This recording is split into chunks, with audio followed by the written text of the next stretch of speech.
जय हिंद दोस्तों, फिर से एक नया वीडियो लेके आप लोगों के सामने हाजिर हैं। आज हम लोग बात करने वाले हैं एसएससी एमटीएस के सिलेबस के बारे में। ऐसे तो आप लोग एसएससी एमटीएस का सिलेबस अच्छी तरह से देख ही चुके हैं, लेकिन एसएससी एमटीएस का सिलेबस में ही सफलता के गहरे राज छुपे हुए हैं। शायद यह आप लोगों को कोई नहीं बताया होगा, तो मैं आप लोगों को यह बताने वाला हूँ।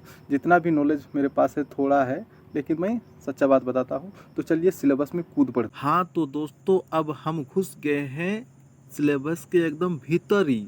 तो चलिए देखते हैं सबसे पहले इंग्लिश में देखते हैं दोस्तों कि इरर स्पॉटिंग जो है इस चैप्टर में, इस टॉपिक में आपको कितना क्वेश्चन पूछा जाएगा। सीधे इस बारे में बात करते हैं। तो इसमें आपको क्वेश्चन पूछा जाएगा 3। उसके बाद है इंग्लिश में फिल इन द ब्लैंक्स, इसमें 4 क्वेश्चन पूछा जाएगा। सेंटेंस इम्प्रूवमेंट में 3 क्वेश्चन पूछा जाएगा। क्लोज टेस्ट में 5 क्वेश्चन पूछा जाएगा। साइनोनिम्स और एंटोनियम्स में 4 क्वेश्चन पूछा। हाँ तो दोस्तों, अब हम आगे हैं मैथमेटिक्स में। देखिए मैथमेटिक्स में किस चैप्टर में कितना क्वेश्चन पूछा जाता है।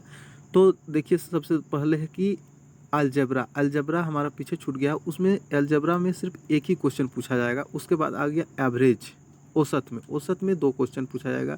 उसके बाद आता है एलिमेंट्री स्टैटिक्स में 1 क्वेश्चन पूछा जाता है। ज्योमेट्री में भी 1 क्वेश्चन पूछा जाएगा।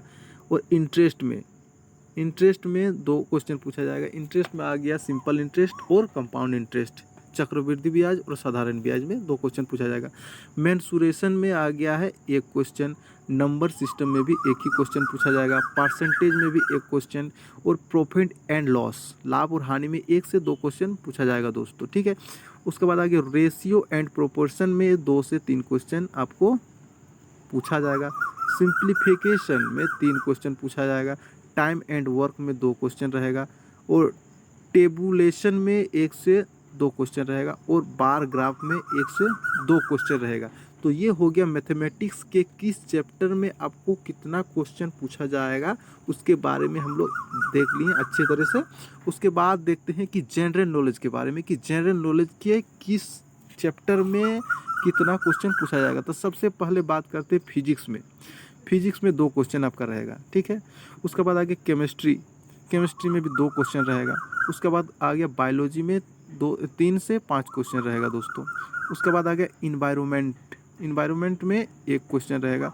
उसके बाद साइंस इन्वेंशन एंड टेक्नोलॉजी में भी 1 क्वेश्चन रहेगा।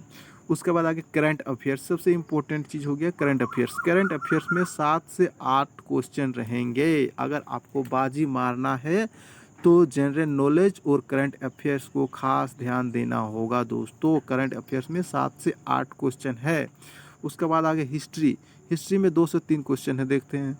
उसके बाद आगे फेमस प्लेस एंड पीपुल, जो फेमस जगह है और फेमस लोग हैं उसके बारे में भी क्वेश्चन पूछा जाएगा। उसके बारे में 2 से 3 क्वेश्चन आपको पूछा जाएगा दोस्तों। उसके बाद आ गया fears and festival.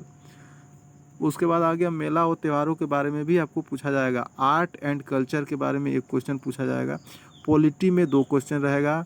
Indian geography में भी 2 क्वेश्चन रहेगा। इकोनॉमी में भी 1 से 2 क्वेश्चन रहेगा। बुक एंड ऑथर, किताब और उसके लेखक कौन कौन है इसके बारे में भी 1 क्वेश्चन रहेगा। और खेल कूद के बारे में आपको 1 से 2 क्वेश्चन इसमें पूछा जाएगा।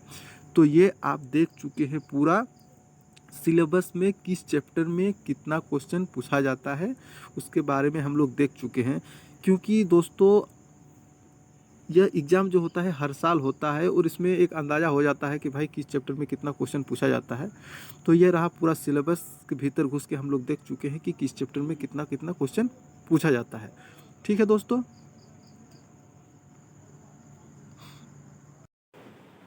और लास्ट में सबसे इम्पोर्टेंट इन्फॉर्मेशन यह है कि करंट अफेयर्स में अभी से लेके 6 महीना पीछे चल जाइए और 6 महीना पीछे का सब जितना भी है करंट अफेयर्स को आप लोग अच्छी तरह से पढ़िए, उसको याद कीजिए। और अभी से लेके आगे तक जब तक एग्ज़ाम नहीं हो जाता है तब तक का करंट अफेयर्स कंटिन्यू पढ़ते रहिए, ठीक है दोस्तों। अब करंट अफेयर्स में 7 से 8 मार्क्स का होता है।